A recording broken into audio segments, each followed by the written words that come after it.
안녕하세요. 오늘은 이제 6장 지각과 개인적 의사결정에 대해서 살펴보고요.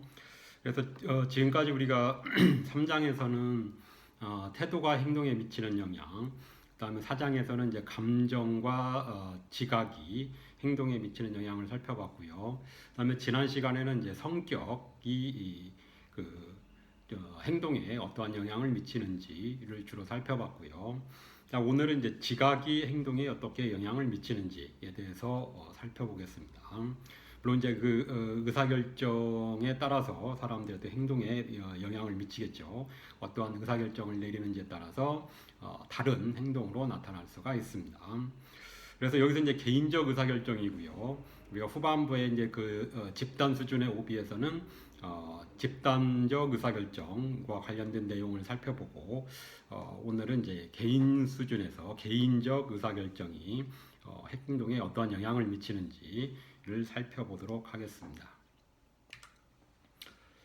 자, 먼저 학습 목표를 살펴보면 먼저 이제 지각을 정의하고요. 그 다음에 지각에 영향을 미치는 요소들, 그 다음에 이제 지각과 관련해서 귀인 이론이 제시가 되었습니다.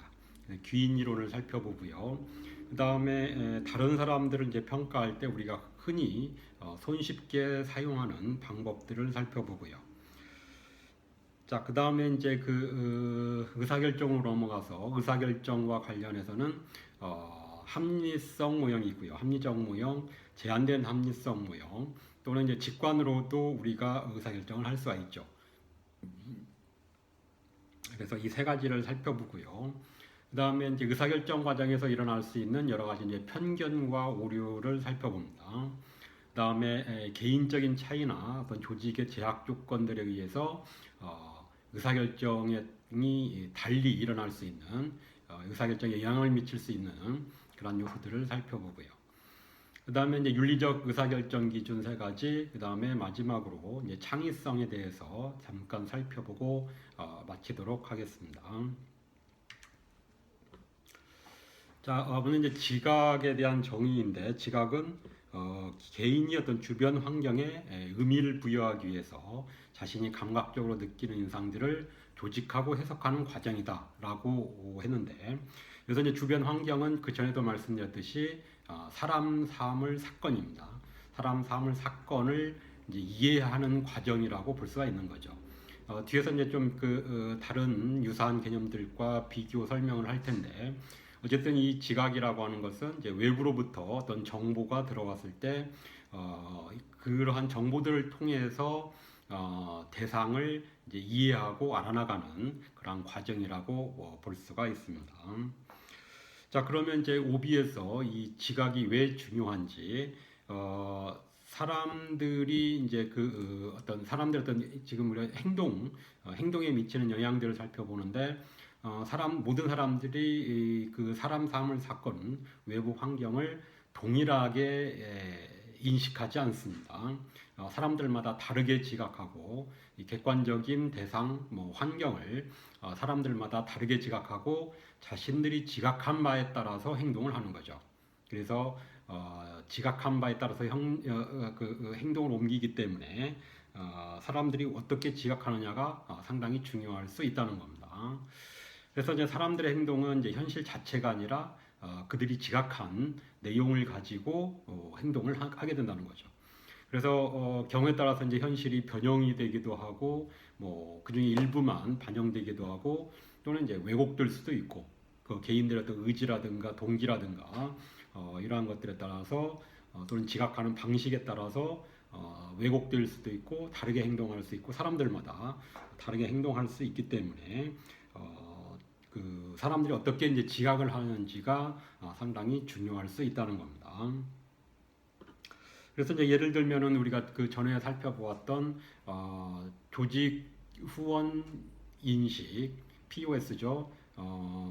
POS 같은 경우에도 이제 우리가 이제 인식이라고 번역을 하고 있지만 퍼셉션입니다. 퍼셉션이기 때문에 사실 이제 지각이고 이 퍼셉션이 POS가 조직 시민 행동에 영향을 미칠 수가 있죠.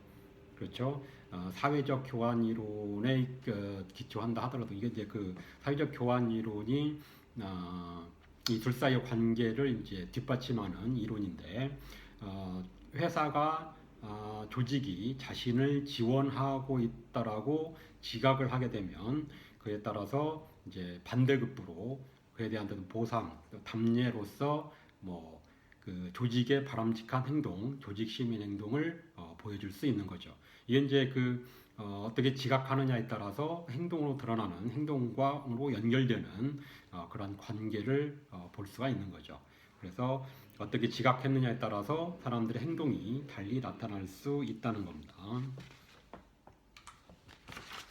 자, 그래서 지각과 관련된 밀접하게 관련된 네 가지 개념을 소개하고 있는데, 외부 정보 또는 이제 자극을 가지고 의미를 파악하는 그런 과정, 사람 사물 사건, 외적 환경에서 일어나는 그러한 사람 사물 사건에 대해서 사람들이 의미를 파악하고 이해하려고 하는 그러한 과정과 관련해서 네 가지 유사한 개념들이 있습니다.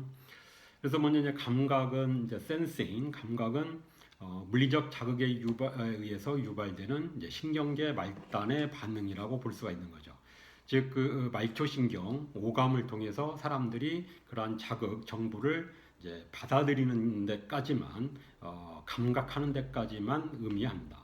그래서 뭐 오감이 뭐가 있죠? 가장 많이 활용될 수 있는 게 뭐 시각일 수 있겠고요. 또 이제 청각이나 촉각, 미각 또는 뭐 후각 뭐 이러한 것들 통해서 대상, 사람 사물 사건을 이제 알아나가는, 이해하는, 의미를 파악하는 그런 과정이라고 볼 수가 있는 거죠. 자, 그다음에 이제 그 다음에 일어날 수 있는 게 이제 지각인데, perception. 그 감각을 통해서 이제 각막된 것을 통해서 이제 심리적 표상을 형성하는 과정.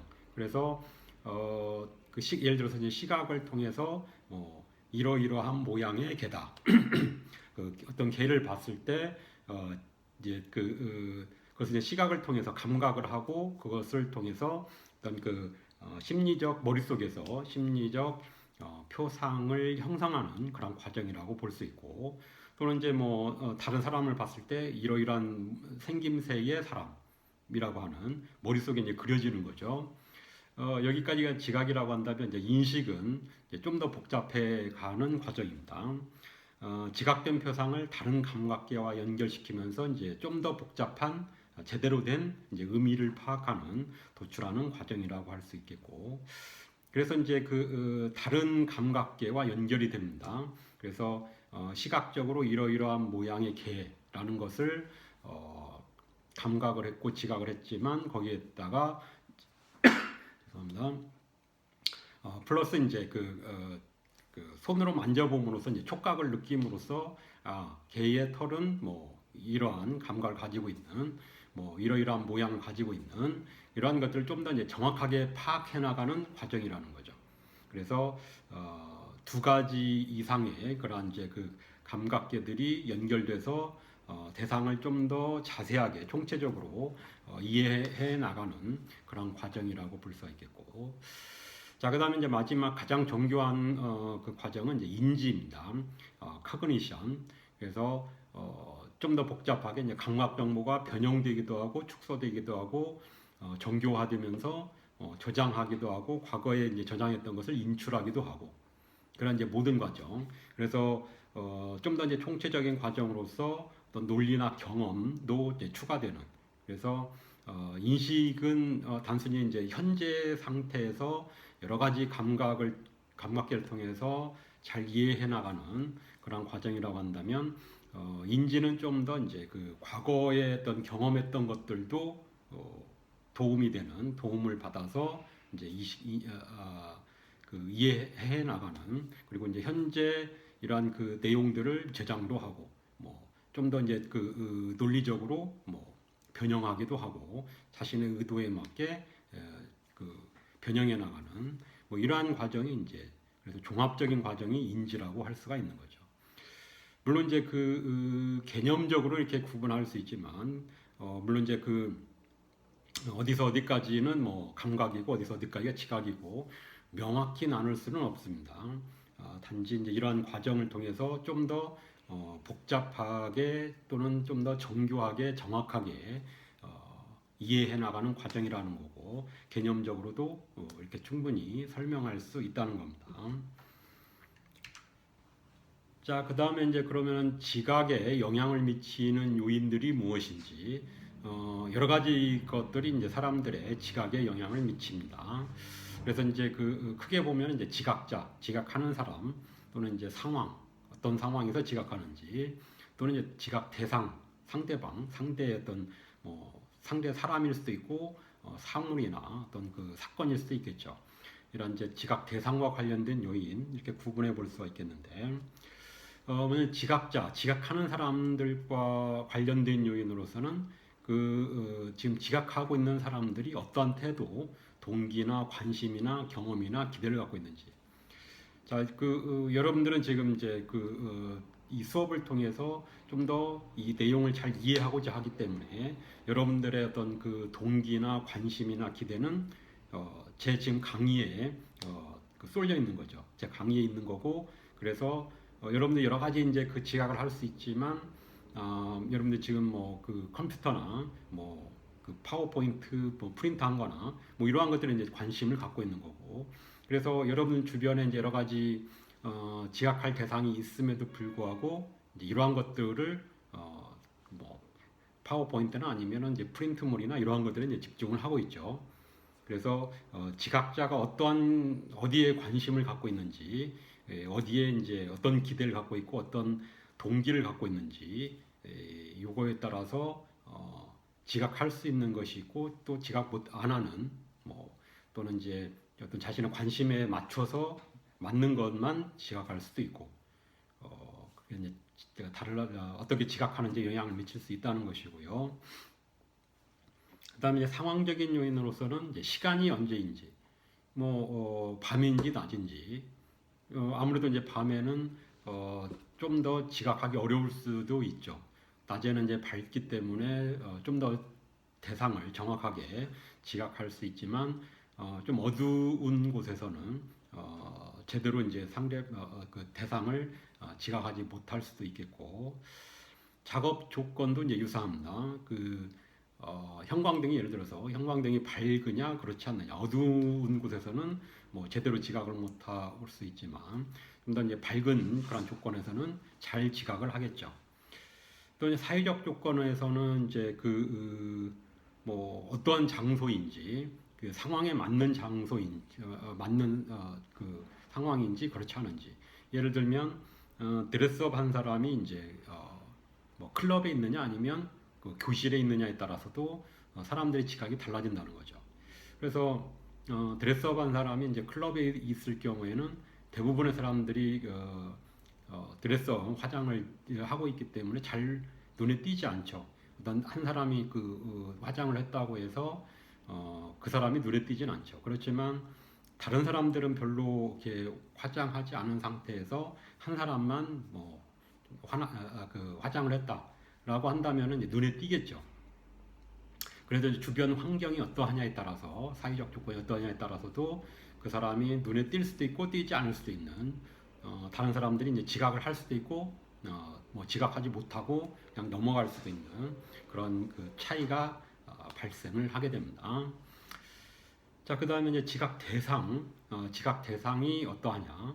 그래서 이제 여러분은 지금 이제 지금 비디오를 보고 있고 제가 대상이 될 수 있죠. 좀 새로운지 아니면 또는 이제 새로운 것일수록 더 지각을 하겠죠. 그 전에 있던 것 그대로인 것은 별로 눈에 띄지 않지만 좀 더 새로운 것은 잘 눈에 띄겠죠.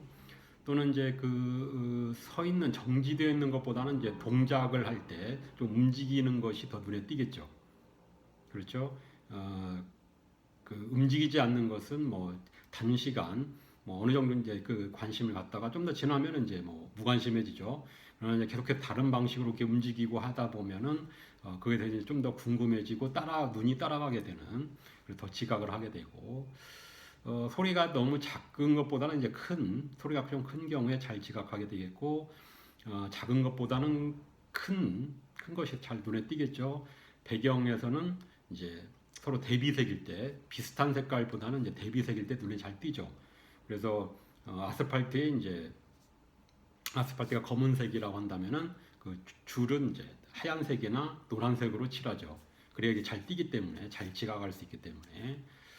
또는 이제 근접성, 뭐 멀리 있는 것 서로 떨어져 있는데 그 동안에 봤던 것보다는 그것과 이제 너무 떨어져 있게 되면 잘 눈에 띄지 않지만 가까이 있으면 잘 눈에 띄겠고, 좀 더 유사한 경우에는 별로 눈에 안 띄겠죠. 원래의 것과 좀 유사했을 때보다는 좀 독특하고 특징적인 다른 뭐 이러한 것들이 더 눈에 띄겠죠. 그래서 사람들이 이제 예를 들어서 여러분들이 지각하는 거에 영향을 미치는 것은 지금 여러분들 지각하는 사람들에 의해서도 달라질 수 있겠고, 어떤 그 상황적인 주변 환경적인 요인에 의해서도 지각 내용이나 지각 대상이 달라질 수 있고, 그리고 이제 지각 대상이 어떠한지에 따라서 또 여러분들 지각에 영향을 미칠 수가 있게 됩니다. 자, 그 다음에 지각과 관련해서 이제 귀인 이론이 제시가 되었고요. 그래서 귀인 이론은 다른 사람의 행동을 어떻게 지각하느냐, 나의 행동이 아닙니다. 다른 사람, 나는 지금 지각하고 있는데 다른 사람들이 어떤 행동을 했을 때 그러한 행동의 원인이 무엇일지, 왜 저 사람은 저렇게 행동했을까라고 이제 판단하고 지각하는 이와 관련된 이론이라고 할 수가 있겠고, 좀 더 구체적으로 보면은 다른 사람의 행동을 판단할 때 그 사람의 행동이 내부적 원인에 의한 것인지 아니면 외부적 원인에 의해서 그러한 행동을 했을 것이라고 이제 규명하려고 시도한다는 거죠, 사람들이. 그래서 여기에는 이제 실제 원인은 중요하지 않습니다. 다른 사람의 어떤 행동의 원인, 실제 원인이 중요한 것이 아니라 내가 다른 사람들의 행동을 판단한다는 거죠. 그 판단하는 것이 그 사람이 내적 요인에 의해서 행동한 것인지 아니면 외적 원인에 의해서 행동한 것인지를 내가 판단하려고 한다는 거죠. 그 사람이 그런 어떤 특정한 행동을 했는데 이것은 그 사람에 의해서, 그 사람의 의도에 의해서 생긴 건지 아니면은 뭐 주변 환경에 의해서 어쩔 수 없이 한 건지, 뭐 이러한 것들은 이제 원인을 따지려고 한다는 거죠. 규명하려고 하는 것. 그래서 내적 원인, 외적 원인을 구별해 보면은 내적 원인에 의한 행동은 스스로 통제할 수 있는 그런, 그 사람이 통제할 수 있는 상황 하에서 행해지는 것으로 믿어지는 그러한 행동. 믿는 겁니다. 그 사람의 실제 행동의 원인이 내부에 있다는 것이 아니라 그 사람이 그런 행동을 했는데 그것이 그 사람이 통제할 수 있는 여건 하에서 그 사람이 그런 행동을 했을 것이다 라고 믿는 그런 행동입니다. 그래서 이제 그 내적 원인의 그 원인을 내적 원인에 이제 귀속시킨다는 것은 행동의 원인을 이제 그 개인, 그 사람한테, 개인에게 귀속시킨다는 거죠. 귀인한다는 거고. 그래서 예를 들면 뭐가 있을까요? 그 사람의 어떤 그 통제 하에서 그 사람의 어떤 그 사람에 의해서 그런 행동을 했을 것이다 라고 하는 것은 그 사람의 뭐죠? 뭐 능력이나 그 사람의 노력이나 그 사람의 어떤 성격이나 뭐 이러한 것들에 이제 그런 의해서 행동을 했을 것이다 라고 이제 원인을 돌리는 거. 그에 비해서 이제 외적 원인에 의한 행동은 이제 외부 환경에 의해서 영향을 받았기 때문에 그런 행동을 했을 것이다 라고 믿어지는 행동. 그래서 뭐 외적 원인에 이제 귀속시킨다는 것은 행동의 원인은 이제 그 환경에 귀속시키는 거죠.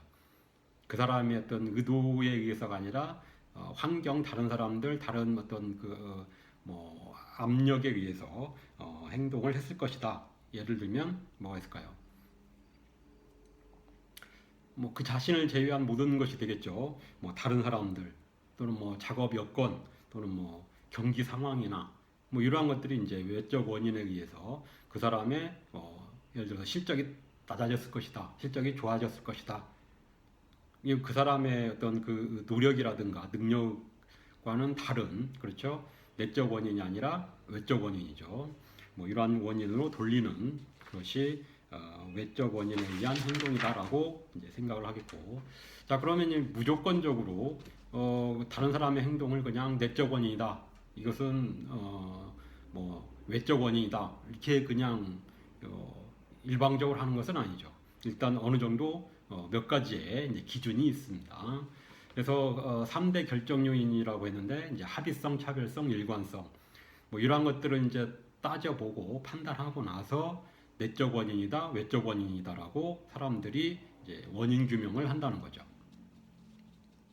하나씩 살펴보면 합의성 이제 컨센서스는 비슷한 상황에 직면한 다른 사람들이 비교 대상입니다.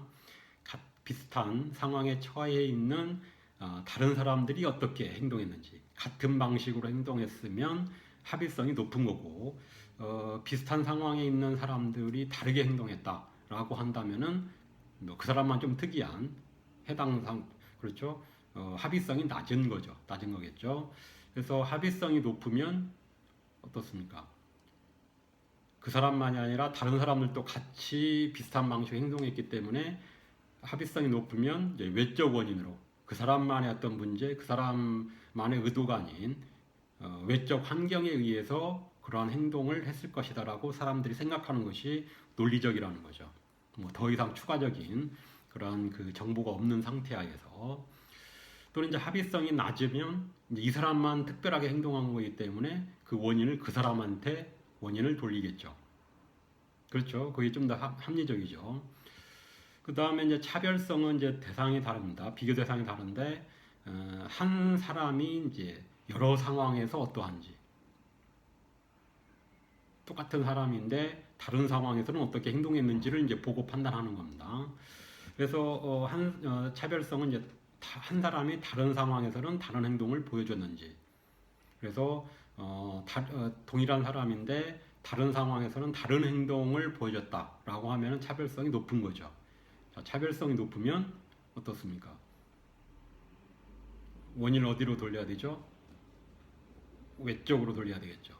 그렇죠? 이 사람은 예를 들어서 평상시에 이제 성실한 사람인데 어떤 특정한 시기에만 다른 상황에서만 다른 방식으로 행동했다, 다른 방향으로 행동했다라고 한다면 차별성이 큰 거고 그 사람의 어떤 의도라든가 그 사람의 어떤 선천성의 뭐 성격 이러한 것이 아니라 외부 어떤 압력이라든가 외부 조건에 의해서 그런 방식으로 차별적으로 행동했을 것이다라고 생각하는 것이 좀 더 합리적일 수 있다는 거죠.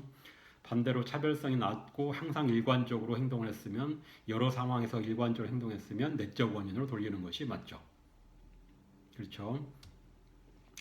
그다음에 이제 마지막으로 일관성은 이제 그 시간 개념이 들어갑니다. 한 사람이 지속적으로 동일한 방식으로 행동했는지, 지속적으로 동일한 방식으로 행동을 했으면 일관성이 높은 거죠. 일관되게 행동한 거죠. 동일한 어떤 동일한 어떤 사건에 대해서, 동일한 내용에 대해서 동일한 방식으로 과거에도 그랬고 이번에도 그랬는데 과거에도 동일하게 행동했으면 원인을 어디로 돌려야 되죠? 일관적이면 그 사람한테 돌려야 되겠죠.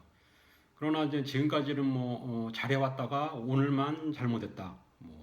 부정적인 일을 했다. 또는 반대로 과거에는 부정적인 일만 해오다가 오늘만 동일한 건에 대해서 좀 더 긍정적으로 행동을 했다라고 하면은 일관성이 떨어지는 거고 그 사람 내부보다는 외적 원인으로 돌려야 되겠죠. 그게 좀 더 논리적이죠. 예, 시간 개념이 들어가고 시간을 비교하는 겁니다. 동일한 사람의 동일한 어떤 그 사건이라든 그 방향 일에 대해서 시간을 비교하는 거죠. 과거와 지금. 자, 그래서 이것을 좀 더 이제 그 예를 들어서 설명을 해보면 좀 더 이해하기 쉬우실 것 같고요. 이제 이 세 가지 그림에서 첫 번째 컨센서스 합의성의 경우에는 이제 비교 대상이 다른 사람들이라고 했죠. 그래서 그 가로축은 이제 P4입니다. A부터 E까지. 그다음에 세로는 이제 인디비주얼 퍼포먼스, 개인 성과고 이 성과는 이제 비헤이비어도 포함이 되어 있습니다. 태스크 퍼포먼스 또는 OCB 그렇죠. 이러한 그 비헤이비어들, 데비언트 비헤이비어, 이러한 것들도 다 여기에 그 객관적인 성과일 수도 있지만 이러한 비헤이비어도 포함되어 있다는 것. OB에서는 Behavior Performance라고 얘기하고 있고요. 자, 그래서 어쨌든 이제 합의성 측면에서는 지금 처음 그림 보시면은 이제 A, B, D, E는 대체적으로 이제 성과가 높은 편이고 C만 유독 낮죠. 자, 그러면은 비교되자 C를 이제 기준으로 봐서 이 C의 낮은 그런 성과의 원인이 무엇일까? 뭐 다른 특별한 더 자세한 그런 정보는 없습니다. C에 대한 정보는 없고, 자, 이 그림만 보고 봤을 때 어떻습니까? 다른 사람들은 뭐 같은 이제 팀에 있는 사람들이겠죠. 비슷한 환경에 있는 다른 사람들은 성과가 높은데 C만 낮다. 합의성이 낮은 거죠. 합의성이 낮으면 원인을 누구한테 돌릴까요? 그 사람한테 돌리겠죠. 내적 원인을 돌리겠죠. C가 뭐 능력이 안 되거나 아니면 뭐 게으름 피우는 사람이다 라고 생각할 수 있겠죠. 실제 원인은 잘 모릅니다. 뭐 더 많은 정보가 있으면 알겠지만 여기서는 더 이상 이제 정보가 없다고 가정하고 그 상태 하에서 정보가 별로 없는 다른 정보는 없는 상태에서 이제 판단을 하는 거죠. 이 사람의 그 낮은 성과의 원인이 무엇일까? 다른 사람들도 그 같은 팀에 있는 사람들의 성과는 높은데 이 사람만 낮다. 이것은 합의성이 낮고 이 사람 내부의 문제다. 그 사람의 문제다라고 이제 추측을 할 수 있다는 거죠. 판단하고 지각할 수 있다는 거죠. 그래서 이제 그 두 번째 그림은 이제 대체로 성과가 낮은 거고 C만이 아니라 A, B, D, E도 이제 성과가 낮고 이럴 경우는 이제 합의성이 높은 거죠. 다른 사람들과 비교했을 때 비슷한 그러한 이제 성과 수준을 보여주고 있고 이 사람의 낮은 원인을 성과가 낮은 원인을 뭘로 돌릴까요? 이 사람한테 돌리진 않겠죠. 그렇죠? 그 팀에 있는 모든 사람들이 그렇다는 것은 뭐 그 팀이 어떤 불리한 상황에 있거나 뭐 또는 이제 그 조직이 뭐 지원을 해주지 않거나 뭐 경기가 좋지 않거나 뭐 여러 가지 그런 외적 원인으로 돌리겠죠. 그렇죠? 그다음에 이제 두 번째 그 차별성 distinctiveness는 비교 대상이 이제 4번이 되겠죠. 4번인데 이 가로축에서 가로축이 의미하는 것은 이제 동일한 사람의 다른 업무입니다. 태스크죠. 다른 업무, 동일한 사람이 5가지 업무를 하고 있는데 4번 업무를 할 때, 두 번째 그림에서 4번 업무를 할 때는 성과가 낮았죠. 그 사람, 4번 업무를 할 때만 1, 2, 3, 5의 경우에는 대체로 성과가 높았는데 자, 그럼 이제 말이 나왔으니까 이것부터 할까요? 자, 그 차별성이 높다. 차별적이다. 4에서 차별적이었죠. 그러면 그때 성과가 낮은 원인을 뭘로 돌릴까요? 이 사람은 원래 1, 2, 3, 5 대체로 높은 성과를 달성하는 사람인데 4에서만 낮았다. 그 원인을 외부 원인으로 돌리겠죠. 그렇죠. 이 사람 원래 그 성과가 높은 사람인데 뭐 그 시기에 특별히 뭐 아팠거나 아니면은 갑자기 뭐 소음이 들렸거나 누가 방해를 했거나 뭐 이런 그렇죠. 원인을 돌릴 테고 첫 번째 그 앞부분은 앞에 그림처럼 전반적으로 이 사람의 뭐 1부터 5까지 대체로 성과가 낮다라고 한다면은 이 사람의 원인을 돌리겠죠. 차별성이 낮을 때는 그 사람에게 내적 원인으로 돌리겠고 그 다음에 이제 뭐 일관성, consistency 측면에서 보면은 앞부분의 그림은 이제 여기서 이제 그 비교 대상은 타임이 들어갔죠. 시간, 과거로부터 지금까지 어땠는지 성과가 낮은 경우는 어떤 특정한 시점에 성과가 낮았죠. 그 낮은 원인을 뭘로 돌릴까요? 이 사람은 대체로 그래도 비교적 높은 성과를 달성하고 있었는데 특정한 시점에만 낮았다. 죄송합니다. 특정한 시점에 낮았다고 했을 때 낮은 원인을 외적 원인으로 돌리겠죠. 이 사람은 일반적 성과가 높은 사람인데 특정한 시점에 어떤 뭐 가정사가 있었거나 뭐 아팠거나 그래서 그 시기에만 성과가 낮았다라고 돌릴 테고 그렇지 않고 이제 일반적으로 계속 높았다. 두 번째 그림처럼 일반적으로 높았다라고 하면 그 원인을 이 사람한테 원인을 돌리겠죠. 내적 원인으로 이 사람의 높은 성과를 그 원인을 돌리겠고요. 자, 그렇게 이제 이런 예를 통해서 보니까 좀 더 쉽게 이런 귀인 이론을 이해하실 수 있겠고, 자 그런데 이제 이런 귀인 이론에서 이제 귀인과 관련해서 그 원인을 돌리는 것과 관련해서 여러 가지 이제 오류와 편향이 일어날 수 있다는 겁니다. 그래서 이제 대표적으로 근본적 귀인 오류와 자기보호 편향 이 두 가지를 얘기할 수 있겠고, 그래서 아무래도 이제 정확한 정보에 기초하지 않다 보니까 이러한 이제 오류와 편향이 많이 일어날 수 있겠죠. 그래서 Fundamental Attribution Error 같은 경우에는 다른 사람의 행동을 판단할 때 외적 요인에 대해서는 과소평가하고 내적 요인에 대해서는 과대평가하는, 즉 그 사람의 모든 대부분의 원인을 돌리는 거죠. 주변 환경이 어쨌든 간에 상관없이 그 사람에게 모든 원인을 돌리는. 그래서 예를 들어서 이제 특정 부하 직원이 내 성과가 좋았다 그러면은 외부 원인은 생각하지 않고 그 사람의 능력이 뛰어나서 이건 잘한 것이다. 그 사람의 성과가 낮으면 반대로 성과가 낮으면 모든 것을 그 사람의 능력이 떨어지기 때문에 그 사람이 노력을 하지 않았기 때문에 성과가 낮은 것이다. 라고 모든 것들을 이제 내적 원인으로 지나치게 강조하는 그러한 경향을 의미하는 겁니다. 그래서 성과가 낮을 때 그 직원만 탓하는 것. 이건 이제 다른 사람들의 어떤 행동이나 성과를 판단할 때, 지각할 때 일어날 수 있는 오류이고, 그다음에 자기보호 편향, 셀프 서빙 바이어스는 자신의 어떤 그 결과를 가지고 그 원인을 판단하는 겁니다. 자신이 했던 거에 성공에 대해서는 내적 요인에 원인을 귀속시키고 실패에 대해서는 이제 외적 요인에 귀속시키는. 그렇죠. 이거 흔히 우리가 하는, 일반적으로 하는 바이어스 또는 오류 편향입니다. 그래서 성공했을 때는 내 탓이고 실패했을 때는 이제 남의 탓으로 돌리는. 그렇죠.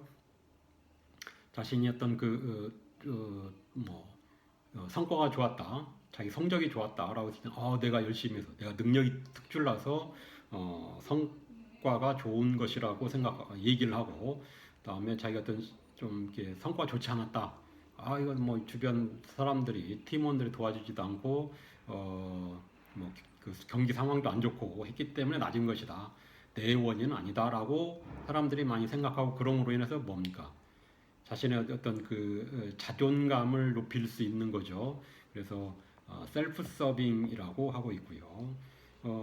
이것도 마찬가지로 이제 근본적 기놀이와 마찬가지로 잘못된 판단일 가능성이 있는 거죠. 그렇죠. 자신이 잘했다 하더라도 여건이 좋아서 그럴 수도 있고, 자신이 실패했다 하더라도 꼭 자신만의 문제는 아닐 수도 있는 거죠. 그렇죠. 이러한 것들도 반드시 생각을 해봐야 됩니다.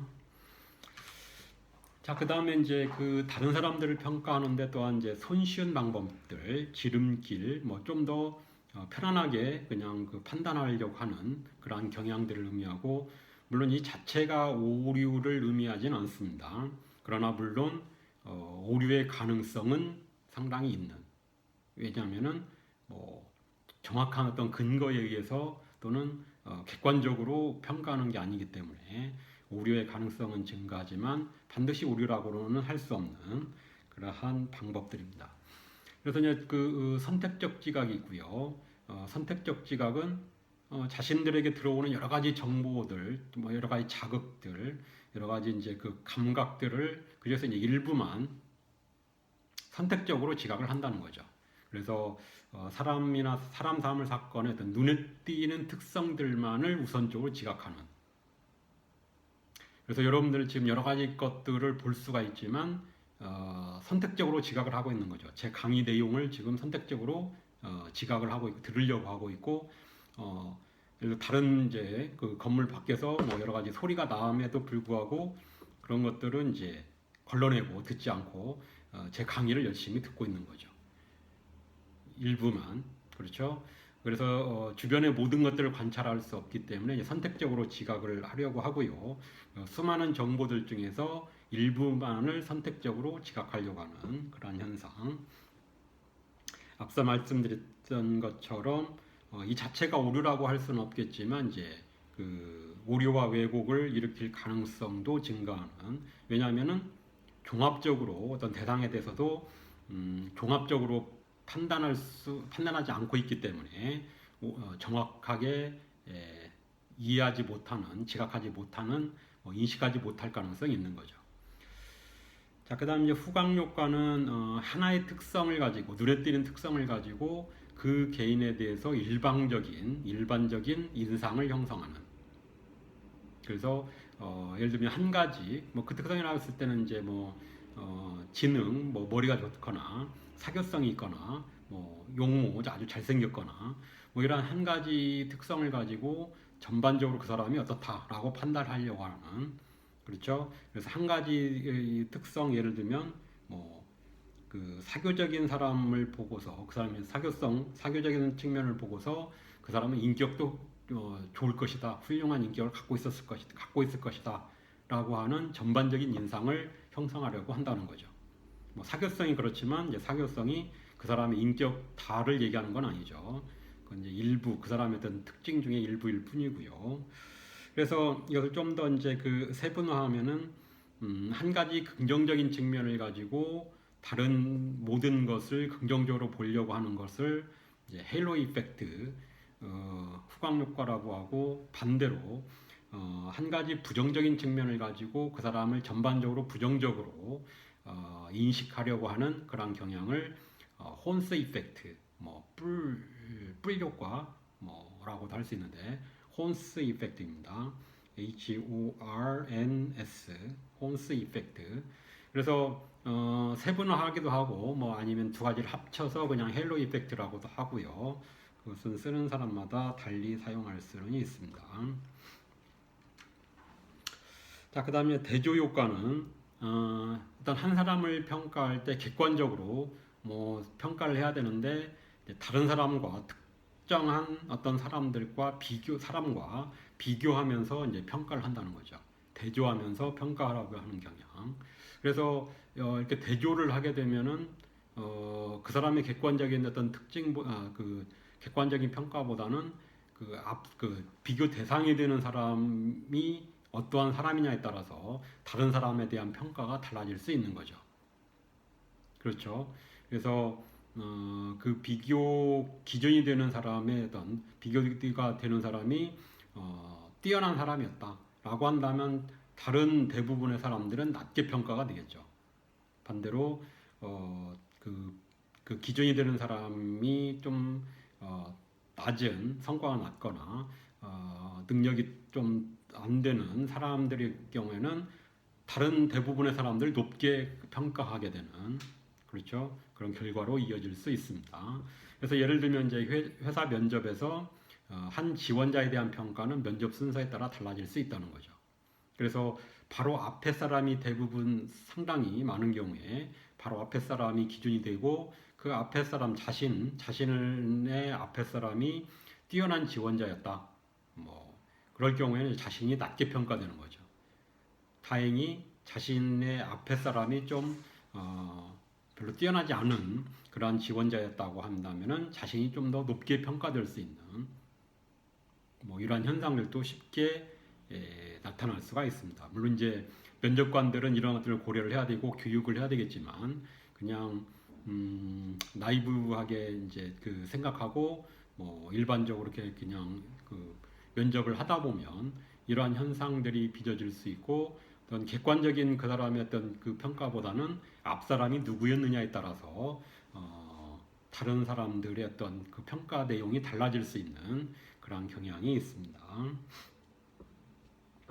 그다음에 이제 고정관념, 고정관념 우리가 일상적으로도 많이 사용을 하고 있고요. 개인이 속한 집단에 대한 지각에 기초해서 그 집단에 속해 있는 사람들을 평가하는 것. 자, 그 집단에 해당될 수, 이런 고정관념을 형성할 수 있는 그 집단에 해당될 수 있는 것은 뭐가 있을까요? 성별, 인종, 이런 것들이 많죠. 고정관념 또는 종교, 나이라든가.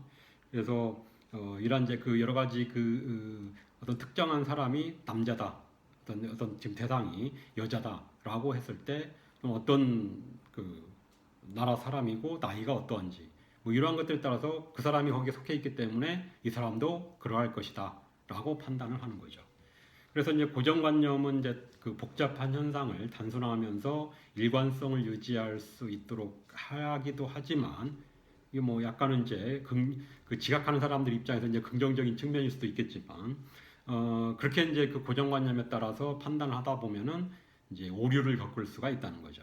예를 들면 한국 사람들은 이제 부지런하다라고 하는 그런 고정관념이 있었습니다. 지금도 있겠고요, 있죠. 그래서 실제로 한 뭐 60% 한국 사람들이 60%는 이제 뭐 부지런할 수 있죠. 그래서 이제 그런 고정관념이 생겼을 수 있고, 그런데 나머지 한 40%는 어떻습니까? 뭐 게으를 수 있죠. 이런 게으른 사람, 단지 그 사람이 특정한 사람이 한국 사람이기 때문에 부지런할 것이다 라고 했을 때 60%는 맞지만 40%는 틀릴 수 있다는 거죠. 그렇죠. 그래서 고정관념에 따라서 어떤 특정한 사람을 판단했을 때, 지각을 했을 때 그만큼 오류의 가능성이 있다는 것이죠.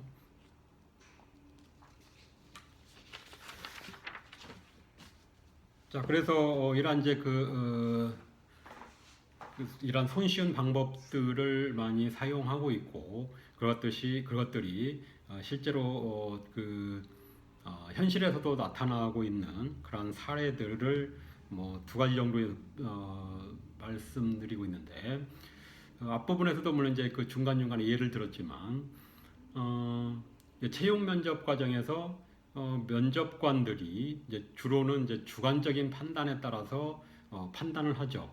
그래서 그런 판단에 따라서 선발 결정을 하고, 그런데 이제 문제는 객관적으로 이게 측정하는 게 아니기 때문에 그 면접관 사이에 일관성이 떨어지는 경우가 많다고 합니다. 실제로 동일한 그 지원자에 대해서도 면접관 3명 A, B, C의 그런 사람의 그 세 사람의 평가가 많이 다르다는 거죠. 중구난방한다는 거죠. 그렇기 때문에 좀 더 그 지원자의 어떤 객관적인 그런 능력이라든가 뭐 적합성이라든가 이러한 것들에 대한 다른 어떤 판단보다는 앞서 말씀했던 여러 가지 이제 뭐 고정관념이라든가 또는 이제 뭐 대조효과라든가 뭐 이러한 것들에 의해서 선발 결정이 내려질 수도 있다는 겁니다. 그래서 이제 특히 문제가 되는 것은 이제 첫인상인데, 초반에 받은 인상, 첫인상이죠. 면접관들은 이러한 첫인상에 따라서 첫인상에 의해서 그 사람에 대한 평가가 빠르게 고착화되면서 면접 보기 이제 4분, 5분 정도 후에는 거의 결정이 바뀌지 않는다고 합니다. 이 사람은 합격, 불합격 이러한 것들이 뭐 15분 내지 20분 정도 면접을 본다 하더라도 그 초반 한 4분, 5분 내에서 끝난다는 거죠. 자, 그런데 더 문제될 수 있는 것은 이 첫인상이 형성되는데 걸리는 시간입니다. 첫인상이 고착되는 데까지 얼마나 걸릴까요? 다른 사람을 딱 봤을 때 그 사람에 대한 첫인상은 어느 정도면은 형성이 될까요? 한 3초 내지 4초라고 합니다. 그래서 3초 내지 4초 그 사람을 보고 나서 3초 후에는 3초 내에는 이제 거의 그 사람에 대한 첫인상 형성이 되고, 뭐 이제 얘기를 좀 이제 하다 보면은 면접관들이 얘기를 하다 보면은 약간 바뀔 수도 있겠죠. 첫인상과는 다르게. 그렇지만 그것도 이제 3분 정도가 지나면은 더 이상 바뀌지 않고 이미 한 3분 정도면은 그 결정이 난다는 거죠. 채용을 할 것인지 말 것인지가 결정이 난다는 거죠. 또는 이제 점수가 결정이 난다는 거죠. 그럴 정도로 이게 그거에 첫인상이라든가 고정관념이나 또는 뭐 여러 가지 그런 손쉽게 일어날 수 있는 그런 손쉽게 오류나 편향이 일어날 수 있는 그런 방법들을 많이 현실적으로 사용하고 있다는 겁니다. 성과평가도 마찬가지고요. 성과평가도 인사고과도 주관적으로 많이, 그러니까 채용만이 아니라 이제 그 인사고과를 할 때도 주관적으로 많이 판단을 하기 때문에 뭐 선택적 지각이나 대조효과 또는 이제 후광효과 이러한 것들로 인해서 많은 오류가 발생할 수 있다는 겁니다. 그래서 그 사람의 어떤 객관적인 성과보다는 이러한 그 평가자의 그러한 어떤 주관성에 의해서 많은 영향을 받을 수 있고, 그래서 이제 이러한 것들을 좀 이렇게 극복하기 위해서 좀 더 객관적으로 평가하기 위해서 다면 평가를 실시하기도 합니다.